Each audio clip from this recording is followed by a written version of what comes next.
A história de Joseph Merrick, conhecido como o Homem-Elefante, é um relato comovente de dor, resiliência e humanidade em meio à brutalidade de um mundo que pouco compreendia as diferenças. Nascido em 5 de agosto de 1862, na cidade de Leicester, Inglaterra, Joseph parecia, a princípio, uma criança como outra qualquer.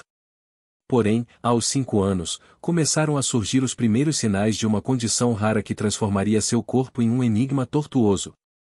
Tumores cresceram em sua pele, deformando seu rosto e cobrindo grande parte de seu corpo com um tecido espesso e nodoso, que o tornava irreconhecível aos olhos do mundo. Sua mãe, uma mulher amorosa e devota, foi sua primeira fortaleza. Ela o ensinou a amar poesia, música e as belezas que a vida poderia oferecer. Mas o destino, em sua crueldade implacável, levou-a cedo demais. Com sua morte, Joseph perdeu não apenas sua mãe, mas o último abrigo de ternura em sua infância. Rejeitado pelo pai e pela madrasta, Joseph foi lançado às ruas, onde enfrentou o desprezo e a indiferença. A fome e o frio o empurraram para os horrores das freak shows, espetáculos circenses que exibiam as pessoas consideradas aberrações. Ali, ele era anunciado como o Homem-Elefante, uma criatura exótica para a diversão do público. Por trás do estigma e da exploração, escondia-se um homem de alma delicada. Joseph era gentil, culto e profundamente sensível.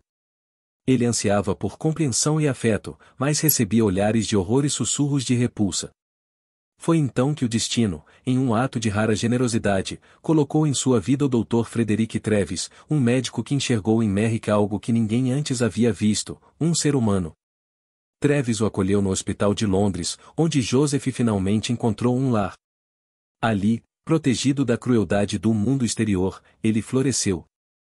Aprendeu sobre cultura, arte e viveu com dignidade pela primeira vez. Mas mesmo sob os cuidados mais amorosos, seu corpo frágil não resistiu. Em 1890, aos 27 anos, Joseph Merrick faleceu. Dizem que morreu tentando dormir deitado como os outros, um gesto simples que, para ele, representava o sonho de ser como todos. A história do Homem-Elefante é um lembrete poderoso de que a verdadeira monstruosidade reside na falta de empatia, não na aparência. Joseph Merrick, em sua curta e trágica existência, nos mostrou que, por trás de qualquer rosto, há uma alma que anseia por amor e aceitação.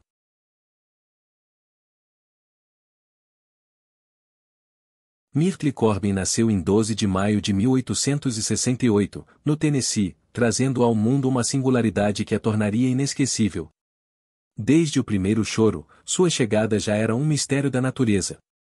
Myrtle nasceu com 4 pernas, 2 delas pertencentes a um segundo par de quadris incompletos, resultado de uma rara condição chamada dípigos. Em um tempo onde a ciência mal compreendia o extraordinário, Myrtle não encontrou barreiras no amor de sua família. Eles a acolheram como um milagre único, protegendo-a do preconceito que começava a se erguer como uma sombra ao redor de sua singular existência. Desde pequena, Myrtle era uma pessoa vibrante, com um brilho nos olhos que desarmava qualquer estranheza. Ela cresceu saudável, feliz e incrivelmente espirituosa.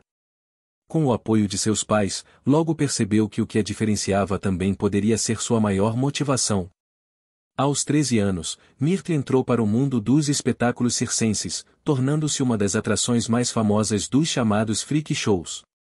Apelidada de a Mulher de 4 Pernas, ela encantava o público não apenas por sua aparência inusitada, mas por sua personalidade carismática e humor afiado. Myrtle tinha o dom de rir de si mesma, conquistando corações e transformando o que poderia ser visto como uma anomalia em algo fascinante.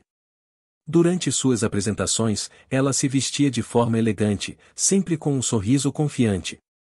Enquanto multidões se reuniam para vê-la, Myrtle desafiava as convenções, mostrando que era mais do que sua condição física. Ela era uma mulher de sonhos, esperanças e uma fé inabalável. Com o tempo, Myrtle deixou os espetáculos para se dedicar à sua própria família. Casou-se com um médico chamado James Clinton Bicknell e teve 5 filhos, desafiando até as expectativas médicas da época. Ela viveu uma vida comum, cercada pelo amor e pela admiração daqueles que a conheceram. Myrtle faleceu em 6 de maio de 1928, aos 59 anos, deixando um legado de coragem e autenticidade. Sua história nos lembra que o extraordinário não está em como somos vistos, mas em como escolhemos viver, transformando desafios em conquistas e singularidades em dádivas. A vida de Myrtle Corbin foi uma prova de que, mesmo com 4 pernas, ela caminhou firme, deixando pegadas de inspiração por onde passou.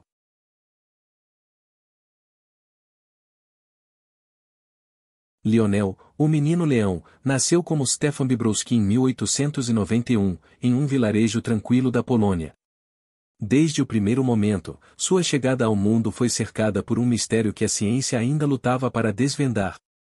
Stefan nasceu com uma condição rara chamada hipertricose, que cobria quase todo o seu corpo com uma densa camada de pelos, dando-lhe a aparência de um leão humano.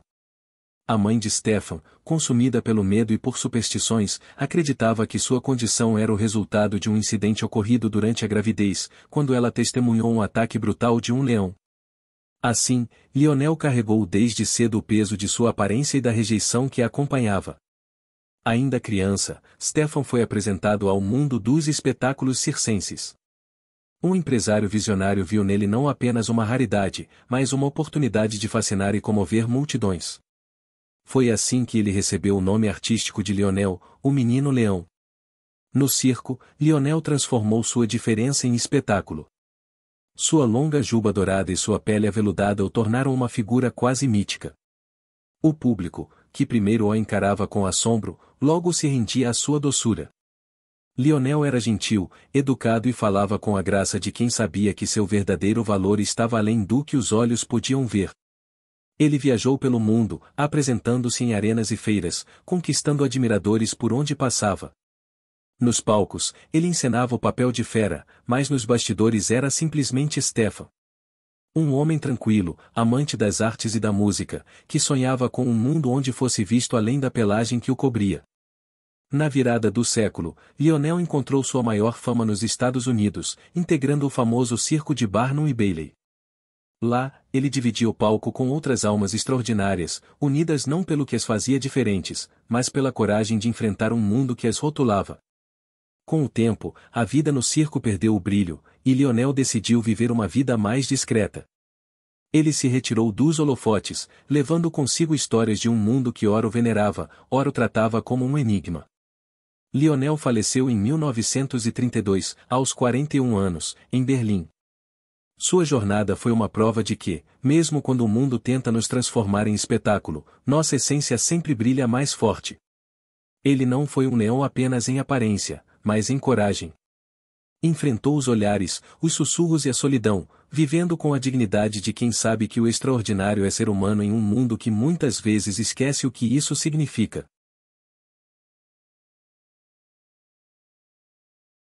Daisy e Violet Hilton nasceram em 5 de fevereiro de 1908, em Brighton, Inglaterra, unidas pelo corpo e pela vida de um jeito que poucos podiam compreender.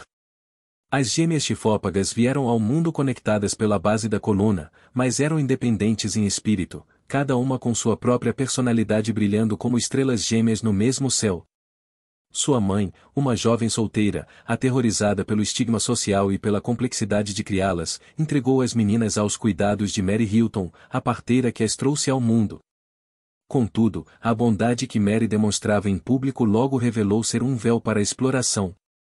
Ainda crianças, Daisy e Violet foram treinadas para se apresentar como curiosidades vivas. Mary e sua família as exibiam em feiras e espetáculos, lucrando com sua condição única. As irmãs, embora fascinantes no palco, eram prisioneiras fora dele. Elas não tinham controle sobre suas próprias vidas, tratadas mais como propriedades do que como pessoas.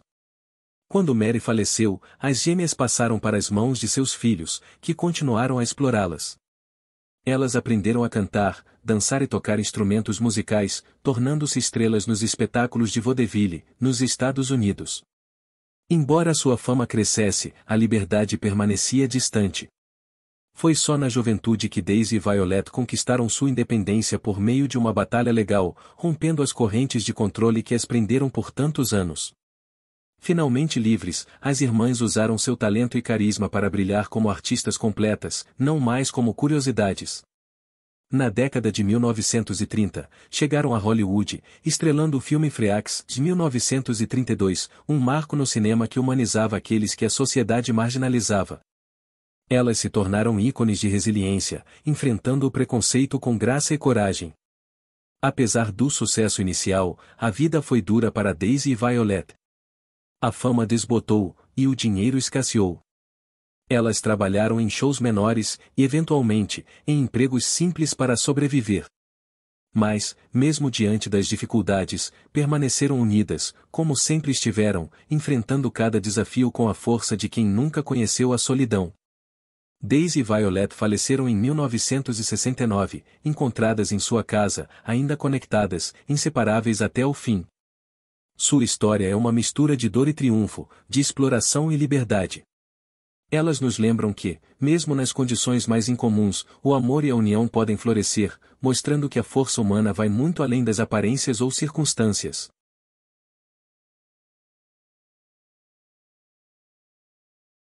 Chilitzzy, o artista conhecido como Cabeça de Alfinete, não era apenas um nome em um cartaz ou uma atração de circo. Era um símbolo de inocência em um mundo que muitas vezes se deixava cegar pela aparência. Nascido em 1901, provavelmente em Nova York, Chilitzzy carregava nos ombros a marca de uma condição chamada microcefalia, que resultava em um crânio pequeno e características faciais peculiares, deixando-o com o aspecto de uma cabeça de alfinete. Seu corpo franzino contrastava com um coração imenso, cheio de pureza e vida.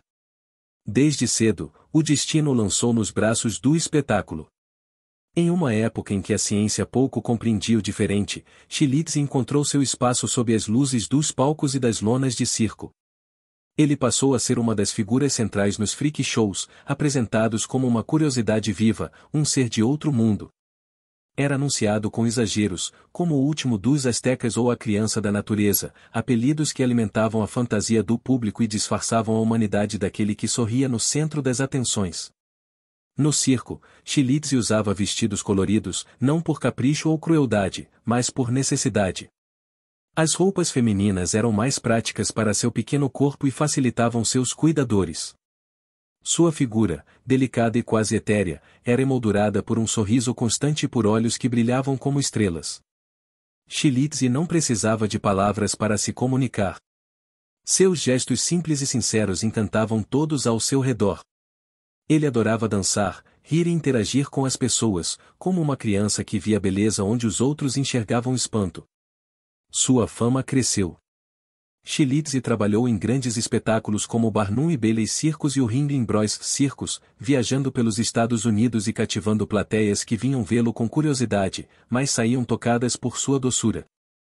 Em 1932, ele foi eternizado no filme Freaks, de Todd Browning, uma obra que, pela primeira vez, humanizou os chamados monstros.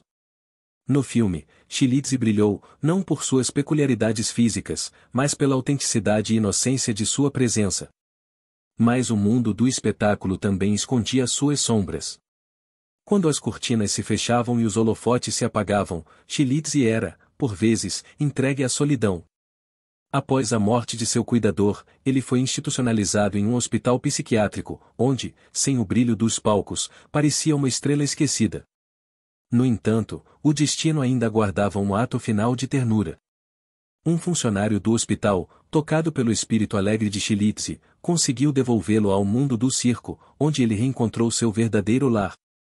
Chilitzzy viveu até 1971, falecendo aos 70 anos, uma idade surpreendente para alguém com sua condição. Sua história, repleta de luz e sombra, nos ensina que a beleza reside na pureza do coração. Ele não era apenas o cabeça de alfinete. Ele era Chilitzzy, um ser de alegria descomplicada, um artista que, sem dizer muito, nos ensinou a olhar além das aparências e enxergar o extraordinário naquilo que é, de fato, humano.